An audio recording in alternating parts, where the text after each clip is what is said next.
Mr. Vice Chairman, I also join in paying my tribute to the Bose Commission for doing this monumental work and giving us a report which is very revealing and which points to some of the glaring defects and deficiencies in our law and administration, which has resulted in large scale fraud on the public as well as on the government.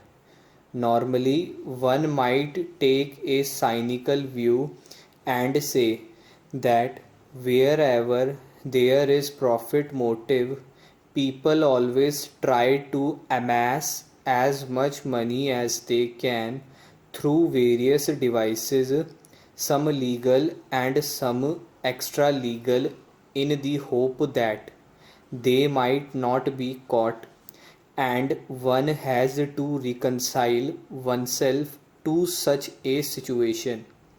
Unfortunately, we are so situated today that it is not possible for us to take such a cynical view. Both the defense and development of this country require large scale economic expansion, and howsoever I may wish, it is not possible for the public sector to undertake the sole responsibility of this economic expansion. We have therefore to depend upon the private sector, upon the corporate sector for our economic development, and if this sector does not play its part honestly and efficiently, it will not only be a question of moral turpitude of a personal character, but it would spell disaster to the country as a whole. We have therefore to take a very serious view of the defects and deficiencies that have been pointed out in the Commission's report. To my mind, this report has two aspects. One is to bring to book those who are found responsible or who are found guilty of breaking the law and committing the fraud. I am sorry to say that in this connection, the government has failed in its duty to bring to book the culprits all these years. As the minister has already pointed out, since 2009, rumors were heard about certain irregularities and breaches of laws by certain concerns.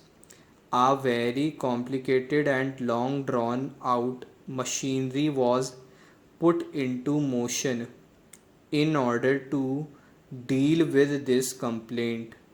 We had first certain investigations, then investigation by the CBI, then a commission, then another committee to give legal advice as to what should be done, and now again inspection by the Company Law Commission and by the CBI. Much precious time has been lost, with the result that evidence is not available, no matters whatever one might do. It is now quite certain that the guilty will not be brought to book. I am not one of those who would advocate any historic prosecution of any person. Whatever be the sentiment in the public, it is the law which has to take its own course. And as far as we, the members of parliament, are concerned, we have only to see the law does take its course and that the government does discharge its duty.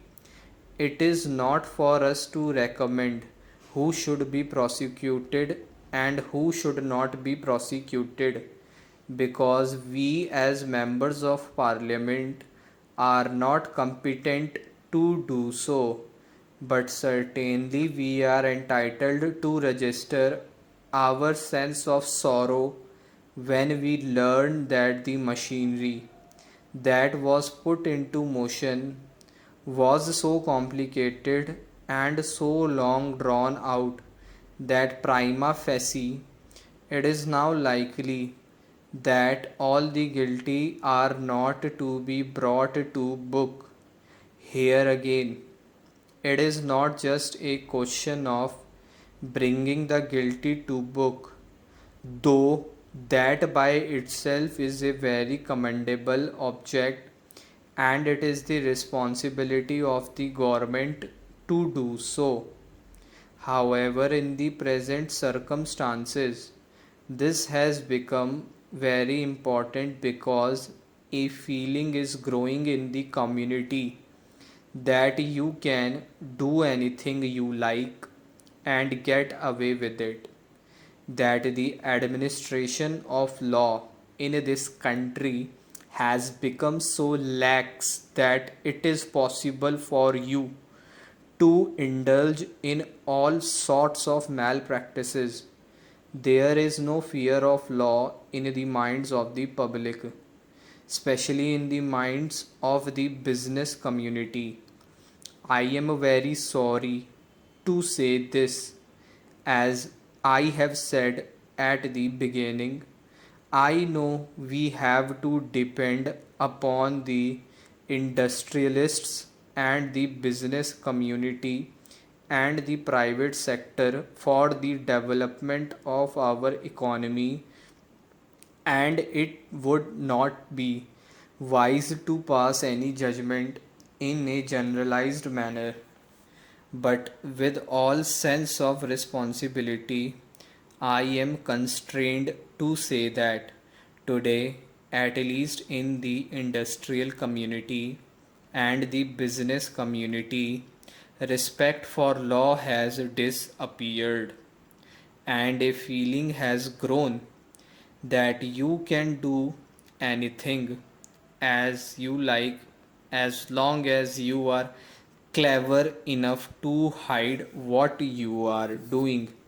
This particular report is a monumental testimony to this fact, and because all those who are responsible for the crimes that have been indicated in this report